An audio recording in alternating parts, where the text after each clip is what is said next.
Bonjour à tous, j'espère que vous allez bien. On se retrouve pour le brief du dimanche 9 mars 2025. On se fera un petit point Bitcoin, Ethereum. Vous avez choisi l'analyse de IO dans la seconde vidéo, ça sortira tout à l'heure. Je remets du coup en jeu Avax contre Ondo, c'est à vous de décider dans les commentaires. Le coin qui reviendra le plus gagnera l'analyse. Et également, n'hésitez pas à me proposer d'autres altcoins que je pourrais analyser. Je vous rappelle que le mentorship est disponible, c'est le premier lien en commentaire épinglé pendant cette phase de marché un peu relou. Si vous souhaitez vous former, vous êtes au meilleur endroit, c'est gratuit, c'est un cours, c'est un mentorship de 22 cours qui va vous former de A à Z sur le price action, les exécutions d'ordre de trade, des concepts de trading à exécuter. C'est gratuit, premier lien en commentaire épinglé. Il suffit simplement de vous inscrire sur BitGet via notre lien partenaire en cliquant sur ce lien.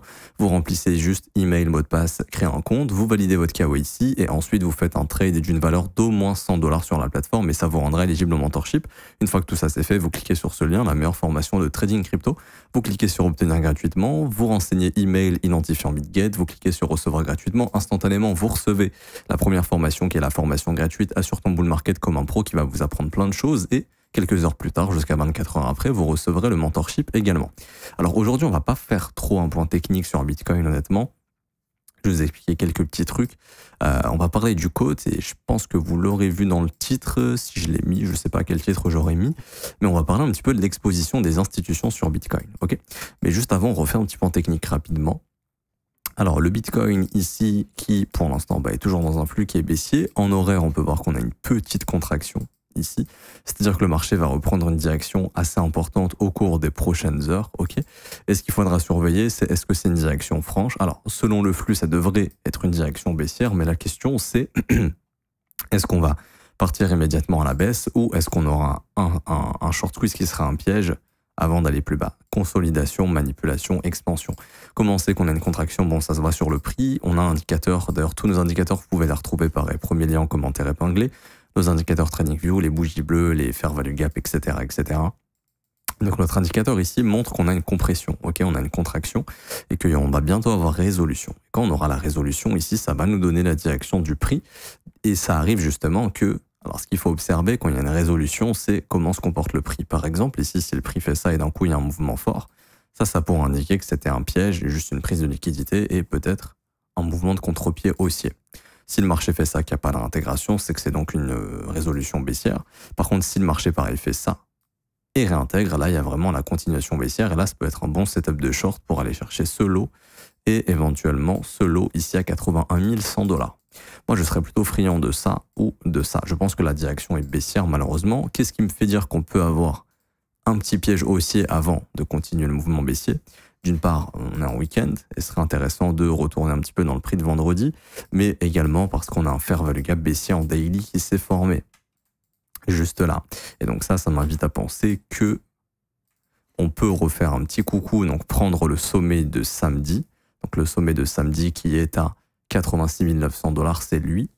Juste faire la petite prise de liquidité, la réintégration pour aller chercher plus bas, puisque le marché ne forme aucun fair value gap haussier, mais forme que des fair value gap baissiers, ce qui prouve bien que le flux est toujours baissier. Et ici, pour ceux qui ont vu le mentorship, vous savez ce qu'on a ici. Donc on sait qu'on a une grosse probabilité de ne pas toucher à ce high maintenant, malheureusement, et soit de repartir à la baisse immédiatement, ou de faire ça. Et d'aller chercher du coup un nouveau plus bas, c'est-à-dire le plus bas de février 2025. Il y a un truc que j'observe qui est assez bête, c'est la VWAP depuis le mouvement, depuis le mouvement de bottom qu'on a ici. Alors je vais vous montrer ça. Hop. Vous prenez cet outil ici, VWAP, ok, vous le placez depuis le bottom du 5 août et on voit que c'est la VWAP qui nous maintient. Les VWAP sont assez intéressantes, ça va vraiment être des niveaux dynamiques qui sont très très intéressants en tant que support et résistance, tout comme si je mets une VWAP de résistance depuis le top, on peut voir que pour l'instant le marché reste sous la VWAP baissière. Et donc on est venu tester cette VWAP haussière ici et on voit que c'est ici qu'on a bottom. Alors on voit que si en cas de reprise baissière on perd cette VWAP, le marché à ce moment-là aura tout intérêt à venir combler le fair value gap des 74 000, 70 500. Donc c'est pour ça que c'est un bon point de repère. Et en fait, vous pouvez vous dire tout simplement que tout ce qui va être sous la VWAP, si votre biais est le suivant, je vous explique un truc rapidement, après on ira voir les institutions. Si votre biais est le suivant, c'est de vous dire qu'on est dans un retracement d'une future vague haussière. Alors je ne fais pas d'Elliott Wave ici, c'est juste pour vous montrer que Ça c'est un creux, ça c'est un sommet, ça c'est un creux, ça c'est un sommet, ça c'est un creux, qu'on a trouvé un sommet ascendant, qu'on va maintenir ce creux parce que c'est un creux majeur, et qu'on va trouver un creux ascendant ici avant de continuer. En fait, ça va être de vous dire tout simplement que tout ce qui va être sous la VWAP, ça veut dire que le Bitcoin est sous-évalué vis-à-vis de cette vague. En gros, vous êtes dans une zone discount, vraiment dans une zone où ça coûte pas cher, le Bitcoin n'est pas cher entre guillemets, et que c'est un bon endroit pour se positionner, tout ce qui sera sous la VWAP, ok?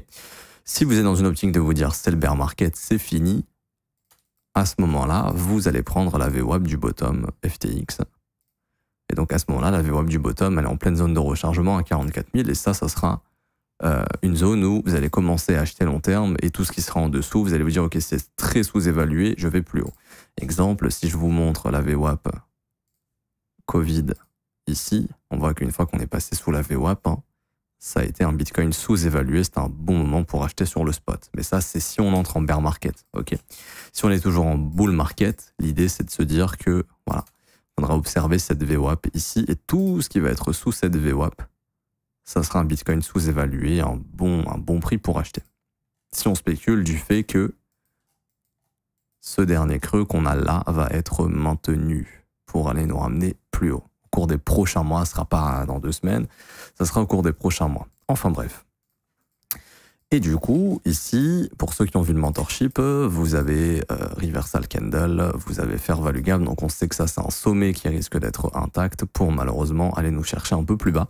Comme prochain point d'intérêt, le plus bas de vendredi, sous les 84 800 $, et puis ensuite 81 400, mais moi, bon, dans l'idée, ça reste une dynamique baissière, donc j'ai bel et bien envie de me dire que on va revisiter au cours de ce mois-ci les 77 900 $, 78 000 $, parce que c'est le plus bas de février et que la dynamique reste baissière. Vous vous souvenez, sommet descendant ici, creux descendant, breaker, on est revenu chercher le breaker, ça nous a rejeté. En théorie, c'est une continuation baissière qui est plus probable, malheureusement. Après, le Bitcoin, je sais qu'il est un peu piégeux, etc. Des fois, on a des surprises, on pourrait très bien faire un truc comme ça également, mais au vu de la dynamique, si on suit la dynamique, tant que ce Fair Value Gap Daily est respecté, il y a beaucoup plus de chances de chuter, malheureusement. Et c'est pour ça que je vous dis qu'on pourrait, au sein de cette contraction qu'on a ici, là, vous voyez, le prix se contracte, qu'on pourrait avoir une prise de liquidité avant de continuer de baisser si jamais. Okay. Et pour revenir en dehors de la technique, on va parler des institutions. Donc ici, vous avez le code. Alors le code, c'est quoi? C'est le positionnement des institutions sur le CME. Donc le CME, c'est les contrats futurs du Bitcoin. Comment on a ces datas-là? Elles sont publiques. C'est des datas qui sont publiées sur tous les actifs qui sont cotés au CME. Donc que ce soit le dollar index, que ce soit... peu importe, que ce soit le Bitcoin, on pourrait l'avoir sur Ethereum, on peut avoir ça sur le Gold, bref, sur tout ce qui va être coté au CME, et même en dehors du CME, le code est partagé, si je dis pas de bêtises. En gros, c'est la CFTC qui s'en occupe.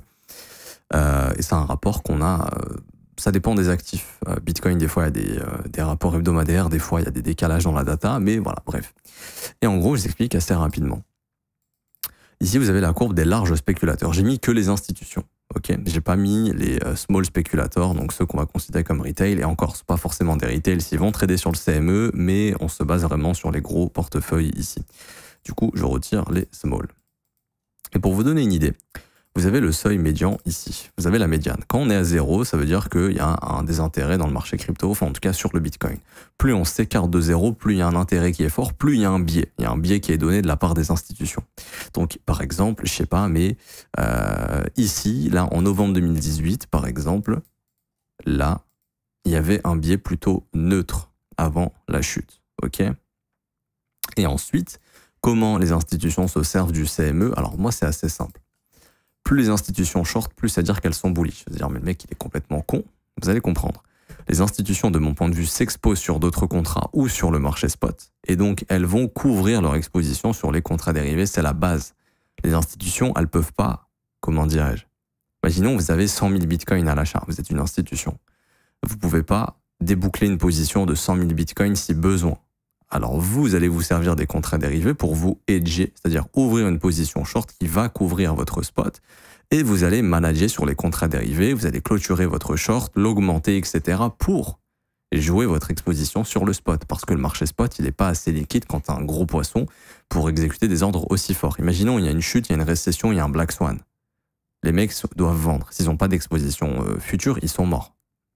C'est-à-dire que s'ils doivent déboucler une position de, je sais pas, imaginons 50 000 bitcoins en spot, c'est fini pour eux. Ils n'auront pas le temps et ça va faire un trop gros décalage du prix s'ils le font. Du coup, l'intérêt de tous les hedge funds, et dans le mot hedge fund, il y a hedge, c'est justement d'être hedgé constamment, mais ça ne veut pas dire on ne gagne pas d'argent, ça veut dire on va avoir une exposition sur l'actif et sur le sous-jacent, donc le contrat dérivé, donc ici le futur du CME, du Chicago Mercantile Exchange, on va avoir une exposition soit longue ou short vis-à-vis de ce qu'on veut faire sur le prix. Ok. Et donc c'est très simple. Quand on sera au-dessus de 0, ça veut dire que le biais institutionnel, il est plutôt baissier, en tout cas, ils s'attendent plutôt à une consolidation des prix ou à une baisse des prix. Ok. Là, j'essaie de trouver l'échelle, parce que TradingView, ça change. Voilà. Donc, plus on est loin de 0, plus leur biais est de se dire, ok, attention, on prend des profits, voire on vend, et on va tout simplement s'attendre à des retracements ou des consolidations ou simplement de l'incertitude. Ok. Plus c'est sous 0, plus ça veut dire que là, leur biais il est bullish parce qu'ils sont en train de shorter sur le CME, et s'ils shortent sur le CME, ça veut dire qu'ils ont une exposition assez importante sur le marché spot. Exemple, quand ici les institutions sont short, ça ne veut pas dire qu'elles sont en train de parier à la baisse, ça veut justement dire que ici elles étaient en train d'acheter sur le spot et de construire une position probablement à l'achat. Ok. Et à chaque fois, vous allez voir que sur ce cote, on est, j'en parle depuis très longtemps, hein, mais à chaque fois qu'on est vraiment loin de 0, c'est souvent sur des phases de bottom. Ok. Ici, par exemple, vous voyez que là, les mecs sont short, c'est pas parce qu'ils sont pas en train de, c'est pas des débiles qui sont en train de shorter contre Bitcoin. Hein. Ici, on savait que les probabilités d'une approbation ETF augmentaient de plus en plus, etc. Ils étaient en train de rentrer dans le marché et du coup, ils allaient shorter un petit peu sur les contrats dérivés pour couvrir leur exposition spot au cas où. Imaginons, j'achète 100 000 BTC, ok, parce que tu rentres pas avec 100 $ quand tu es une institution. Hein. Tu vas aller chercher, par exemple, je sais pas moi, sur les contrats dérivés, tu vas aller te shorter avec 70K BTC si tu es vraiment très bullish. Si tu commences à être encore plus bullish, tu vas, par exemple, shorter avec seulement 60K BTC. Si tu es juste en train de dire, ok, je commence à construire ma position, je veux avoir du Bitcoin, mais pour l'instant, bah, je sais pas trop quelle direction va prendre le marché, mais j'ai envie d'être dedans si ça part, tu vas hedger les 100K BTC que tu as acheté. Comme ça, si ça commence à partir dans ton sens, tu peux réduire ton short, par exemple. Et donc, c'est toute ta position spot qui est prédominante. Et après, tu vas augmenter ta position short éventuellement pour gérer ton risque, etc. Et donc, pour moi, quand je vois justement que les mecs sont en train de shorter massivement, c'est qu'ils sont en train de rentrer dans le marché sur du spot tout simplement et qu'ils vont hedger les bitcoins qu'ils ont achetés. Et qu'ensuite, ils vont manager leur position. C'est-à-dire qu'ils vont, par exemple, aller réduire un petit peu leur exposition short. C'est-à-dire qu'ils vont vendre également derrière sur le spot, éventuellement. Ok. Et donc, c'est pour ça ici que ça remonte. Et du coup, quand on est au-dessus de 0, ça veut dire que les mecs s'attendent pas trop à ce que le marché soit haussier. Là, vous voyez, par exemple, sur ce rebond, ils sont en train de pas ouvrir de short, justement. Donc là, ça veut dire que ici, il y avait un intérêt très faible. On était proche de 0, donc les institutions sont plus trop intéressées. Et ici, on voit que ça remonte. Donc, ça veut dire que sur ce rebond, pour l'instant, les institutions ne sont pas du tout intéressées pour se positionner, plutôt avec un biais acheteur, ou je dirais pas acheteur, parce qu'on ne sait pas vraiment ce qu'ils font, mais plutôt avec un biais haussier. Ils n'ont pas du tout de biais haussier actuellement. Là, ils ont plutôt un biais de consolidation, voire poursuite de la baisse. Ok. Donc, si vous regardez à chaque fois historiquement, là, il ne faut pas croire que les institutions sont short au bottom, ici, avant le gros rallye. Justement, s'ils étaient autant short, c'est-à-dire qu'ils étaient vraiment dans le Bitcoin et qu'ils s'attendaient à ce que ça explose. Ok. Par exemple, ici, là, on peut voir qu'ils sont grave short. Donc là, ils s'attendaient à ce qui est potentiellement une continuation haussière. Là, il y a eu un switch. C'est-à-dire que le 24 novembre, il s'est passé quelque chose. Là, les mecs ont dit, on se barre. Et donc après, il y a la Fed qui a commencé à monter ses taux. Donc on a eu notre bear market. Et vous voyez que sur tout le bear market, ici, ils sont en mode, Bitcoin ne nous intéresse pas, on se casse. Ici, ils ont commencé à redevenir très intéressés à partir de janvier 2023. Et c'est ici qu'on a eu notre bottom. Donc la lecture du code, elle est très importante, elle est très puissante. Et donc là, on peut voir que, par exemple, sur ces bottoms, des fois, ça arrive que les institutions n'aient pas forcément le bon biais. Il y avait beaucoup de turbulences macroéconomiques pour ceux qui s'en souviennent. Si je vous mets le Nasdaq, vous allez voir que le Nasdaq, il était vraiment en train de chuter énormément ici. Pour ceux qui ont suivi un peu à l'époque. Attendez, je me suis trompé. Je vais vous mettre le Nasdaq futur. Tac. New Price Scale. Alors, c'était en janvier 2023, si vous voulez qu'on refasse un petit peu d'histoire, mais vous voyez ici sur les indices, là, ça tirait un peu la tronche, c'était plus trop haussier. Donc pour eux, c'était tout à fait normal, là, de se dire, ok, attention, on s'attend à pas grand-chose sur Bitcoin. Sauf que derrière, le Nasdaq repart, Bitcoin repart, là il y a les rumeurs d'approbation d'ETF, donc bam, ils s'exposent à la mort ici et ils tiennent leur position. Ensuite, au top, on voit que là, ils ont commencé à sortir un peu de position. Là, ils ont commencé un peu à reconstruire. Là, sur le mouvement du Japon, etc., il y avait des doutes. Hein, les marchés ont commencé à acheter, donc ils sont sortis et ils sont rentrés agressivement derrière. Et ensuite, on a eu ce gros rallye. Et là, ils ont commencé à distribuer. Et là, on voit que pour l'instant, le prix baisse. Il y a des rebonds. Ça augmente ici. Ça veut dire que là, ils ont toujours un biais qui est baissier. Donc, les institutions s'attendent à ce que le Bitcoin puisse encore chuter. En tout cas, pour l'instant, ça les intéresse pas trop. Et on voit, hein, quand on voit la gueule du Nasdaq, je comprends pourquoi ça les intéresse pas trop. C'est tout à fait normal. OK ? Et du coup, ça sera positif. Alors, c'est pas forcément ce qu'il faut attendre, mais quand on reverra ici, sur le côte, une chute comme ça indiquera que les institutions, par exemple, si le prix fait ça indiquera que les institutions ici sont en train de re-rentrer dans Bitcoin. Après, ils peuvent ressortir sur un rebond si jamais, c'est ce qu'on observera, mais au moins ça indiquera qu'il y a du positionnement institutionnel, chose qu'on n'a pas du tout actuellement. Donc voilà, c'était juste pour parler de ça, et donc ça confirme bel et bien que le biais est bien vendeur et baissier pour le moment, depuis notamment pour ceux qui ont regardé le mentorship, le breaker qu'on a ici. Hop, on a eu prise de liquidité, donc c'est très baissier ce qu'on a eu, hein, prise du sommet annuel de 2024, investiture de Trump, celle de News, on a eu ici le dip, là on a un breaker bearish, on avait du fair value gap et du gap complètement, on est revenu combler tout ça, au sein du breaker on repart à la baisse, les institutions sont désintéressées, on voit bel et bien que Bitcoin est bel et bien baissier. Et que le biais institutionnel est baissier également. Donc, qu'est-ce qui risque de se passer ? Plus une continuation baissière, pour par exemple déjà revenir combler ce gap à 100%, chose qui n'a pas été faite, et peut-être retravailler un peu plus bas, comme le premier arrêt à 74 000 $ par exemple, et du coup, cette zone de fair value gap ici, qui est également ouverte sur le CME, qui sera notre prochain point d'intérêt sur le prix très probablement. Ok. On a un indicateur qui vous montre les fair value gap. Ouais, tous les fair value gap au nord sont comblés quasiment. Par là, il y en a un petit. Mais sinon, ce qu'il faut aller combler, ça se trouve au sud. Je dis pas qu'on va combler jusqu'au moindre fair value gap, bien évidemment. Mais en tout cas, le job au nord a déjà été fait. La dynamique est baissière. Donc, il est plus probable d'aller s'occuper à ce genre de fair value gap ici. Et pour revenir sur ETH, alors ETH, le CME, c'est pas hyper intéressant. Je vais pas vous mentir. Je sais pas si j'y ai accès. On va regarder. Je n'ai pas regardé, mais je pense pas que ce soit super intéressant pour être honnête. Parce qu'il y a très peu d'intérêt encore sur ETH. Mais si jamais, ouais, c'est des institutions qui pour l'instant s'attendent à pas grand chose. Vous voyez ici, ils sont short à la mort, donc c'est qu'ils s'attendent à ce que ça monte. Là, ils sont retournés en mode, ça, on est désintéressés. Là, ils ont repris du risque après les ETF, mais ils ont très vite invalidé, parce qu'eux aussi se trompent, faut pas croire. Hein. Il y a un fantasme de les institutions volent l'argent des retail, ils se trompent jamais. L'histoire de la Société Générale serait jamais arrivée, par exemple. Des fois, les mecs font des erreurs, ils invalident leur trade, ok ? Les traders gagnent, perdent, même les institutions. Mais eux, ce qu'ils savent faire, contrairement au retail, c'est couper leurs pertes quand ça va contre eux et racheter plus tard si besoin. Et donc, en tout cas, on voit que ici, pareil, les institutions étaient en mode, ouais, il y a moyen d'avoir le breakout, une accélération. C'est pas arrivé. Ici, ils se sont barrés. Ils sont sortis de position. Là où beaucoup de gens ne sont pas sortis de position, justement. Et là, pour l'instant, ils sont pas du tout. Après, je vous le dis, il est pas super fiable. Enfin, je dis pas qu'il est pas super fiable, mais c'est pas un contrat qui a encore beaucoup tradé Ethereum sur le CME. Mais en tout cas, pour l'instant, de ce qu'on a comme information, les mecs sont pas trop intéressés. Après, des fois, ça arrive qu'ils soient pas intéressés sur des bottoms et qu'ils rentrent une fois que le marché choisit une direction. Ça arrive aussi. Mais là, en tout cas, on voit qu'il y a un désintérêt. Donc, si le prix commence à indiquer quelque chose de bullish et que d'un coup, bam, ça baisse, là, il faudra se dire que c'est la prochaine vague, probablement haussière. Ok, ce qui n'est pas encore le cas actuellement.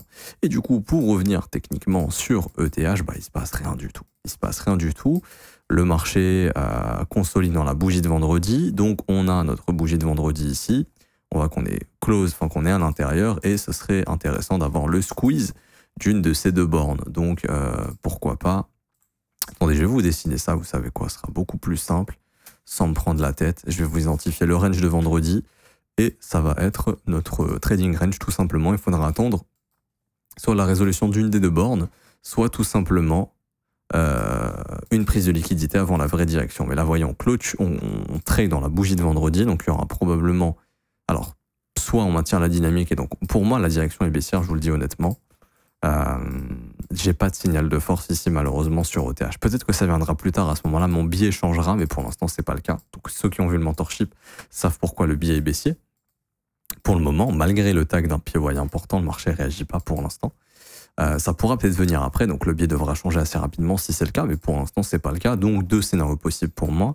La prise du sommet de vendredi en mode prise de liquidité et avant une reprise baissière ou directement, voilà, direction baissière. On laisse une chance à ce fair value gap qui est en train encore d'être bossé ici. Hop. On voit que c'est la zone qu'on a maintenue. On verra ce qui se passe sous le plus bas de vendredi. Si ça réagit pas, let's go chercher un nouveau plus bas et se rediriger vers les 1980 $. Pourquoi? Puisque ce sera ce qu'on appelle le previous weekly low. Tout simplement. Le previous weekly low. Donc là, je vous remets notre range ici.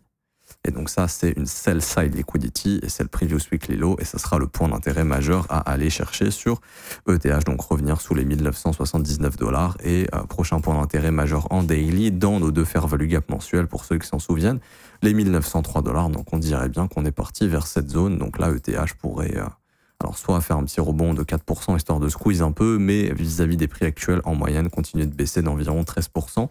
Pour continuer de chercher dans le fair value gap mensuel. Je le dis, ce fair value gap mensuel sur du spot, il est très intéressant à acheter. Ok, il est très intéressant. Si vous achetez spot ici sur du long terme, vous serez probablement rentable dans peut-être 3, 6 mois, 1 an. Ok, celui qui short ici à long terme, peut-être il va gagner sur du court terme, mais sur du long terme, il aura beaucoup plus de chances de se faire liquider, puisque des fair value gap mensuels ne sont pas des zones de short, mais ce sont plutôt des zones d'achat. Et ce que je veux dire, c'est que le flux est toujours baissier et que donc on devrait continuer de travailler ce fair value gap mensuel qui maintenant est ouvert jusqu'à cette mèche. Et c'est pour ça qu'on pourrait aller chercher le prochain point d'intérêt à 1903 $. Je m'arrête ici pour aujourd'hui. J'espère que ça vous aura plu, que ça vous aura appris plein de choses. Si c'est le cas, n'hésitez pas à bombarder les pouces bleus, vous abonner si ce n'est pas déjà fait, à mettre un petit commentaire. Également, je vous rappelle, en commentaire épinglé, vous avez l'accès à notre copy trading qui est gratuit et rentable. On a fait 7 R sur le mois de février sur les stratégies SPT et plus d'une 50aine de TP sur les stratégies LIM. Tous les résultats sont publiés dans le Discord une fois par semaine. On est 100% transparent. On vous fait un résumé de là où on a eu un peu de mal, là où on peut améliorer, etc., parce qu'on est 100% transparent. En tout cas, c'est gratuit. Vous conservez 100% des gains. C'est le premier lien en commentaire épinglé. Ça vous ramène sur cette page. Il y a juste à s'inscrire sur BitGate via notre lien partenaire, à cliquer sur rejoindre copy trading et donc vous remplissez ce formulaire, prénom, email, identifiant BitGate, vous cliquez sur rejoindre et ensuite vous cliquez sur configurer le copy trading. Il y a 4 vidéos à regarder, 1, 2, 3, 4, vous les regardez, après c'est fini. Les trades s'exécuteront automatiquement sur votre compte. Et pour ceux qui veulent se former à mes côtés et rejoindre mon école, avoir un accès à l'école 24/24/7/7, un accès au Discord pour poser toutes vos questions dans la partie école, avoir accès au brief privé que je publie tous les jours exclusivement pour les élèves et avoir accès également à la formation de l'école qui est la formation la plus complète, 19 heures de cours vidéo, 8 modules qui vous forment de A à Z avec des cours écrits, des exercices et des examens pour valider vos compétences. Ça se passe dans l'école, ça commence à partir de seulement 49 € par mois, c'est sans engagement. Vous avez aussi des offres 3, 6 et 12 mois si vous le souhaitez, qui elles sont moins chères, mais ce sont des paiements one-shot. Vous avez un descriptif de ce que vous allez retrouver dans l'école juste ici, et vous avez même tout simplement des témoignages d'élèves si vous souhaitez les lire. Je m'arrête ici, on se retrouve tout à l'heure pour l'analyse d'IO. À tout à l'heure, ciao ciao.